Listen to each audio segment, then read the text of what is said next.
Who in here can actually say somebody, like if you meet somebody right now, you can tell your story?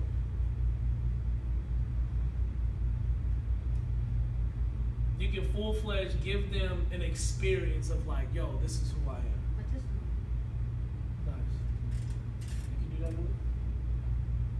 I mean, it depends on like how condensed. Like I'm saying, you have 10 minutes.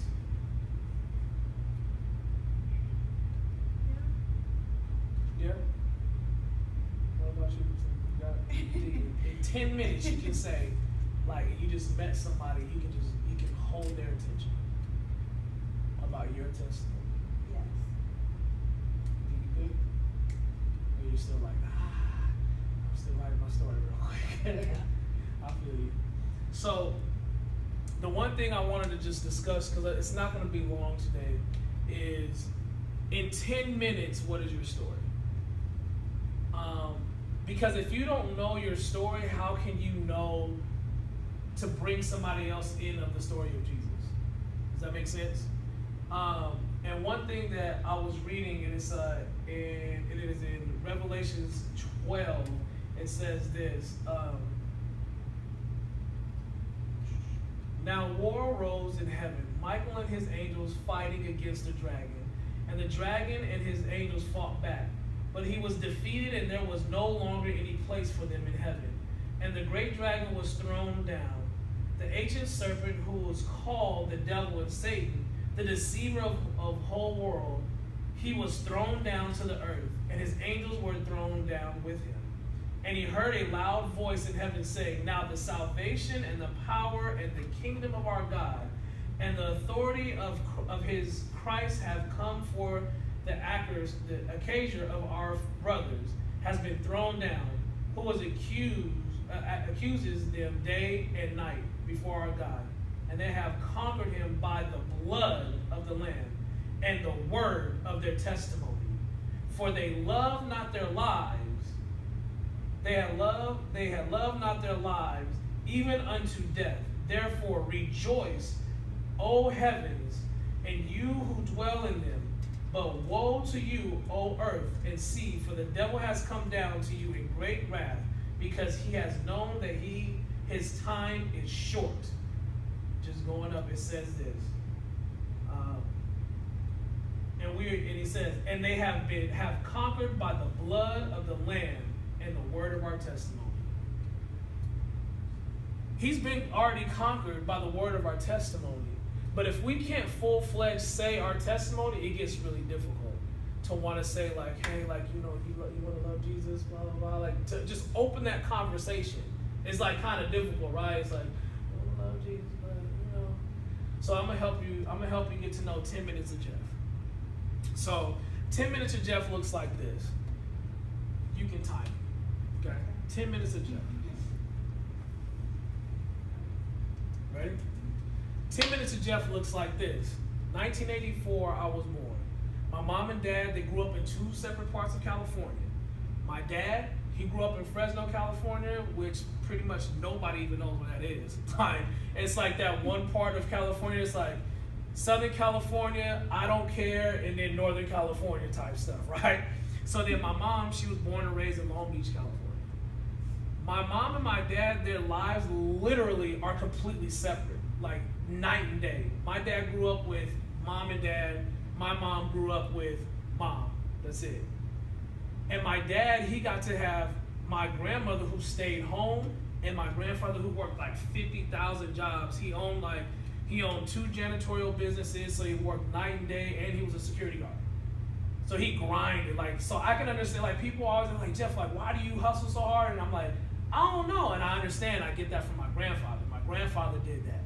And so my dad, he got to get, you know, the good part of life. Like, he didn't get to hear my mom and my grandmother and my grandfather argue a lot, except for when they went on long trips.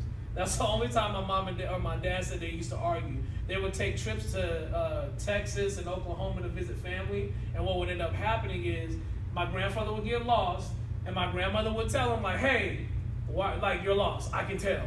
And he'd be like, no, I'm not. Don't worry about it. Just be quiet. And then they get into arguments. But outside of that, my dad said they hardly didn't really argue that much.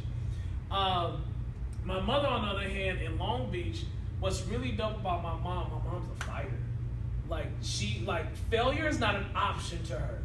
The reason being is because my grandmother planted something in her that just said, you will not fail. No matter what the circumstance looks like, no matter what's going on, no matter what the distractions look like, you're going to continue to fight no matter what. So for me, my wife, when she freaks out about stuff, I'm like, nah, we're going to make it. We good. So I understand certain things of why I function the way I function because it's a seed and a DNA that they've both given me. My mom, was a really dope story about my mom. She was one of the first group of black kids that were in the bad part of Long Beach that got to be one of the first black kids being in an all-white middle school.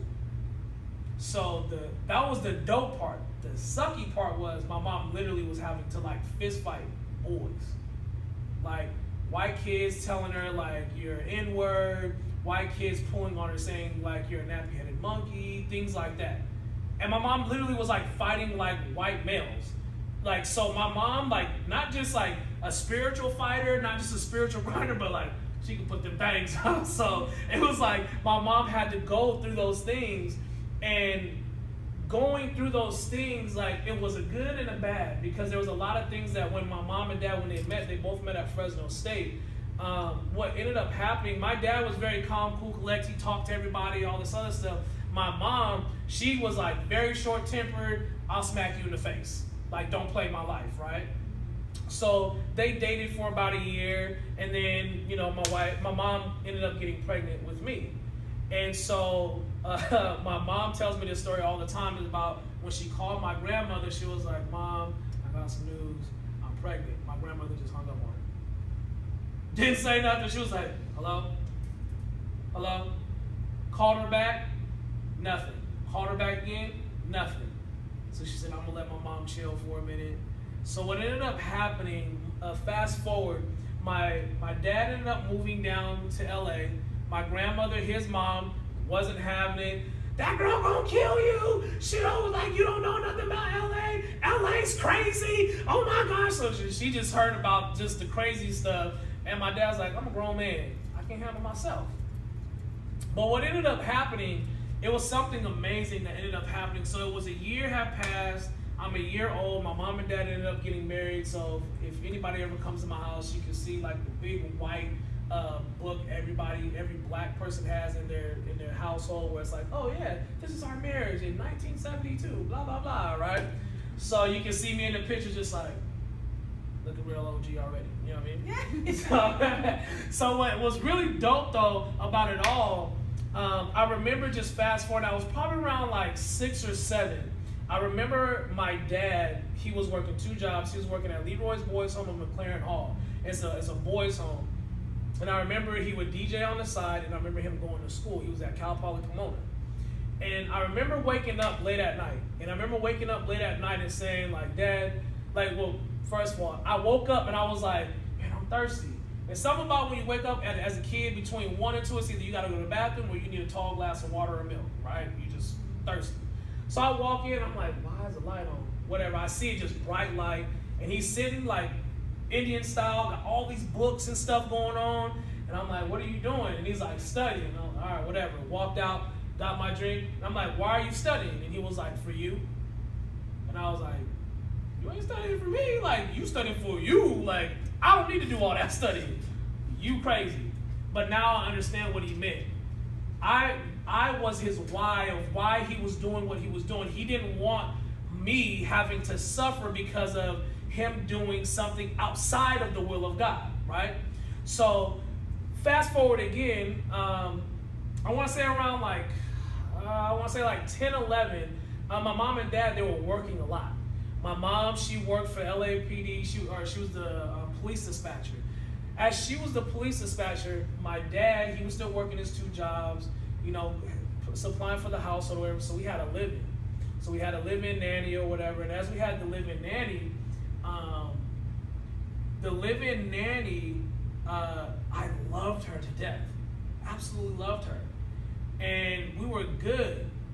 And I remember one night she told me this one thing, and she was like, I was in my bed, and she tapped me on my shoulder, and she was like, hey, I'm gonna teach you something. And I said, what are you gonna teach me? And she was like, come here. And she taught me something that wasn't supposed to happen. And when it all went down and it transpired, got molested. And as I got molested, in my mind, it felt good. Like, I was like, whoa, this is crazy. But not realizing she took my innocence that was completely something that I had no idea of what she took, right? So when she took this from me, I'm thinking like, this is just something that feels great. Like, yes, right? Not realizing that she's destroying something that's within me that's gonna transpire later on in life. So I didn't realize it until I got about around, I want to say 8th grade. 8th grade was something that was like something crazy. Like, I was just girl crazy. I wanted to hug on girls. I'm trying to kiss on girls. And I didn't realize like how that thing really, really, truly affected me. And so as this thing affected me, I was just like, but I had no idea that that was the cause. I just thought I was just being a normal boy. Like, oh yeah, boys like to kiss on girls, right? Well, get to high school, and I was just a chatterbox. It wasn't just the fact that I wanted to be a part of, the crowd. I just love talking to everyone.